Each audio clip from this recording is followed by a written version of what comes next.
Hello guys, ഇങ്ങനൊരു short ഇടാൻ കാര്യം എന്താണെന്ന് വെച്ചാൽ ഞാൻ ഓൾറെഡി വീഡിയോ എടുത്തു വെച്ചിരുന്നു. പിന്നെ അത് മാത്രമല്ല വേറെ കുറച്ച് കാര്യങ്ങളും കൂടെ പറയാനുണ്ട്. അപ്പോൾ ഇത് കേരളോത്സവത്തിൻ്റെ ഞാൻ ജില്ലയിൽ മത്സരത്തിന് പോയിരുന്നല്ലോ, അത് മേക്കപ്പ് എല്ലാം കഴിഞ്ഞിട്ട് മേക്കപ്പ് റിമൂവ് ചെയ്യുന്ന ഒരു വീഡിയോ ആണ്. അപ്പോൾ ഞാൻ അന്ന് ഇടാൻ പറ്റുമെങ്കിൽ ചുമ്മാ ഇടാമെന്ന് വിചാരിച്ച് എടുത്ത് വെച്ചിരുന്നതാണ്. പക്ഷേ ഞാൻ ഇടണ്ടെന്നൊക്കെ വിചാരിച്ചിരുന്നേ. പിന്നെ ഞാൻ വിചാരിച്ച ഇതിൻ്റെ കഷ്ടപ്പാടൊക്കെ അങ്ങ് കാണിച്ചു തരാമെന്ന്. ഞാൻ വീഡിയോ എടുക്കുന്നതുകൊണ്ട് തന്നെ അമ്മയാണ് എനിക്കിതെല്ലാം ചെയ്തു തരുന്നത്. ഓയിൽ പഞ്ഞിയിൽ ഇങ്ങനെ ആക്കിയിട്ടാണ് റിമൂവ് ചെയ്യുന്നത്. കാരണം നല്ല കട്ടിയായിട്ട് മേക്കപ്പ് ഇടുമല്ലോ നമ്മൾ മത്സരമൊക്കെ ആയതുകൊണ്ട്. അപ്പോൾ എന്നാലും ഇത് അത്യാവശ്യം വലിയ കുഴപ്പമില്ലാണ്ട് വന്നു. ചില സമയത്ത് ചില മേക്കപ്പ് ആണെങ്കിൽ ഭയങ്കര പാടാണ് ഇതെല്ലാം റിമൂവ് ആയി വരാൻ. അതേപോലെ മുടി അയക്കുന്നതൊക്കെ ഭയങ്കര ടാസ്ക്കായി. മുടി അയച്ചപ്പോൾ രസമായിരുന്നു. കേരള നടനത്തിൻ്റെ ആയിരുന്നല്ലോ ലാസ്റ്റ് ഉണ്ടായിരുന്നത്. അപ്പോൾ അത് കഴിഞ്ഞ് മുടി അയച്ചപ്പോൾ നല്ല കോമഡി ആയിരുന്നു. ഭയങ്കര പാടാണ് ഇതൊക്കെ. നമുക്ക് ഭയങ്കര തലയിൽ വേദനയൊക്കെയാണ്. പക്ഷെ നമുക്ക് ഇഷ്ടപ്പെട്ട് ചെയ്യുന്നതുകൊണ്ട് അതൊന്നും കുഴപ്പമില്ല. പിന്നെ ഒരു കാര്യം എന്താ പറയുന്നത് വെച്ചാൽ, ഞാനാണെങ്കിൽ ഇപ്പോൾ റെഗുലറായിട്ട് കുറേ ദിവസമായി ഇങ്ങനെ ഷോർട്സ് ആണെങ്കിലും വീഡിയോസ് ആണെങ്കിലൊക്കെ ഇടാതെ ഇരിക്കുന്നത്. കാരണം എന്താണെന്ന് വെച്ചാൽ, ഞാൻ ഇങ്ങോട്ട് ലോങ് വീഡിയോസൊക്കെ എപ്പോഴും ഇടണം എന്നൊക്കെ വിചാരിച്ചിരുന്നതാണ്. ഷോർട്സ് ഇടാൻ കുറച്ചത്. അവസാനം ഇപ്പോൾ ലോങ് വീഡിയോസും ഇല്ല ഷോർട്സും ഇല്ല എന്നുള്ള അവസ്ഥയായപ്പോൾ എനിക്ക് മനസ്സിലായി എന്തെങ്കിലുമൊക്കെ ഒന്ന് ചെയ്തേ പറ്റുള്ളൂ. അപ്പോൾ ഞാൻ വിചാരിച്ചു ഈ വീഡിയോ അങ്ങ് പോസ്റ്റ് ചെയ്യാമെന്ന്. പിന്നെ അതേപോലെ തന്നെ ഇനിയിപ്പോൾ ലോങ് വീഡിയോസൊക്കെ എടുക്കണം. കാരണം ട്രൈപോഡ് ഇല്ല, എനിക്ക് റിംഗ് ലൈറ്റ് ആണുള്ളത്. അപ്പോൾ അതിനകത്ത് ഫോൺ വെച്ച് എനിക്ക് തന്നെ എടുക്കാനൊക്കെ പാടാണ്.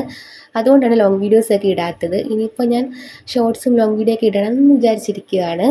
കുറച്ച് പേര് പറഞ്ഞു, വീട്ടിലും അല്ലാത്തവരൊക്കെ പറഞ്ഞു, നല്ലൊരു റീച്ചായി വന്ന ചാനലല്ലേ, എന്തിനാണ് ഇങ്ങനെ വീഡിയോ ഇടാണ്ടിരിക്കുന്നത് എന്നൊക്കെ വിചാരിച്ചു. എന്നാലും ഞാൻ ഇടയ്ക്ക് ഇടാറുണ്ട്, എന്നാലും റെഗുലറായിട്ട് ഇടാറില്ലല്ലോ. ഇപ്പോൾ വോയിസ് ഓവർ കൊടുക്കുമ്പോൾ തന്നെ നമ്മൾ എത്ര പ്രാവശ്യം റിപ്പീറ്റ് ചെയ്യണമെന്ന് അറിയാം. കാരണം ആ ഫ്ലോ അങ്ങ് പോയി. മറ്റേത് ഡെയിലി ഇങ്ങനെ വീഡിയോ ഇടുമ്പോൾ നമുക്ക് ആ ഒരു ഇതായി പോയായിരുന്നു, ഫ്ലോ ഉണ്ടായിരുന്നു. പക്ഷേ ഇപ്പോൾ അതൊക്കെ മാറി. എന്നാലും വലിയ കുഴപ്പമില്ല. അങ്ങനെ പറഞ്ഞു വരുന്നതാണ്. മേക്കപ്പ് ഇങ്ങനെ റിമൂവ് ചെയ്തുകൊണ്ടിരിക്കുകയാണ് ഞാൻ. അത്യാവശ്യം വീഡിയോ കട്ട് ചെയ്തെയാണ്, കാരണം കുറേ നേരം എടുത്തു, അത്യാവശ്യം കുറച്ച് നേരം എടുത്തു ഈ ഒരു പരുവെങ്കിലും ആവാൻ വേണ്ടി. പിന്നെ കണ്ണ് എഴുതിയേക്കുന്നതും പിരുകം വലിയ കുഴപ്പമില്ലായിരുന്നു. എൻ്റെ പിരുകം തന്നെ ഒന്ന് ഷെയ്ഡ് ചെയ്തതേ ഉള്ളൂ.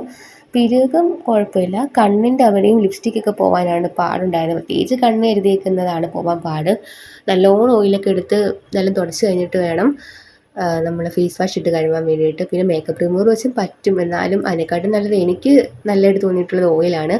പിന്നെ മൂക്കുത്തിയൊക്കെ അതിൻ്റെ പറിച്ച് കളയുന്നുണ്ട്. ചില മൂക്കുത്തി ഇടുമ്പോൾ നല്ല വേദന വരും. ആ പശ പോലത്തുള്ളതൊക്കെ നമ്മുടെ സ്കിന്നിലിരിക്കും. അതേപോലെ തന്നെ ഐലാഷ് കളഞ്ഞപ്പോഴും ഭയങ്കര പാടായിരുന്നു. എനിക്ക് വീഡിയോ എടുക്കാൻ പറ്റിയില്ല, കാരണം അത്രയ്ക്കും ടാസ്ക് ആയിരുന്നു എനിക്ക് ആ ഐലാഷൊക്കെ എടുക്കാൻ വേണ്ടിയിട്ട്.